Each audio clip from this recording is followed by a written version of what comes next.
मिला टाइम्स में खुश आमदीद। लबनान में कुछ ऐसे ट्रक को पकड़ा गया है जिन ट्रकों पर हथियार थे और ये हथियार तुर्की के थे। तुर्की के पिस्तौल थे, दूसरे तरह के हथियार थे। इन ट्रकों को गिरफ्त में ले लिया गया है और इन ट्रकों को पकड़े जाने के बाद तुर्की पर सवाल उठाया जा रहा है कि क्या तुर्की इसराइल के ख़िलाफ़ लबनान के रास्ते फ़लस्तीन को हथियार भेज रहा है, गज़ा में हथियार की सप्लाई कर रहा है।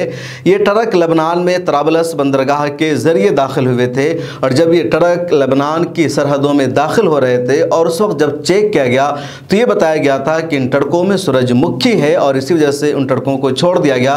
लेकिन जैसे आगे ट्रक बढ़ते हैं दोबारा चेकिंग की जाती है और लबनान की फ़ौजी कहती है कि इन ट्रकों में तुर्किया के पिस्तौल हैं, दूसरे हथियार हैं। आगे मज़ीद तफ्तीश की गई तो पता चला कि हाँ, एक ख़ानदान फ़लस्तीन का जो इन दिनों तुर्किया में मुक़ीम है और उसी के नाम से ये हथियार भेजे गए हैं। जब उस ख़ानदान से रब्ता करने की कोशिश की गई तो उन्होंने कहा कि हमारा इससे कुछ लेना देना नहीं, दरअसल ये फ़लस्तीन में जा रहा था। फ़िलहाल लबनान की आर्मी ने इसको अपनी गिरफ्त में ले लिया है, ज़ब्त कर लिया इन हथियारों को और इसको छोड़ा नहीं जा रहा है।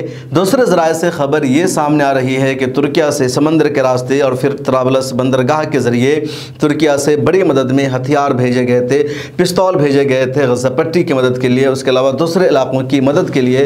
और ये वहाँ तक पहुँचते लेकिन वहाँ तक पहुँचने से पहले ही इसको रोक लिया गया है। एक ख़बर ये भी आ रही है कि गज़ा पट्टी से लबनान तक सुरंगें आती है और उन सुरंगों के ज़रिए लबनान से यह हथियार गज़ा पट्टी पहुँचता, लेकिन लबनान की जो आर्मी है उसने रोक लिया है, इसकी तफ्तीश कर ली है और तफ्तीश हो जाने के बाद मुश्किल है इन हथियारों की वहां तक रसाई हो सके।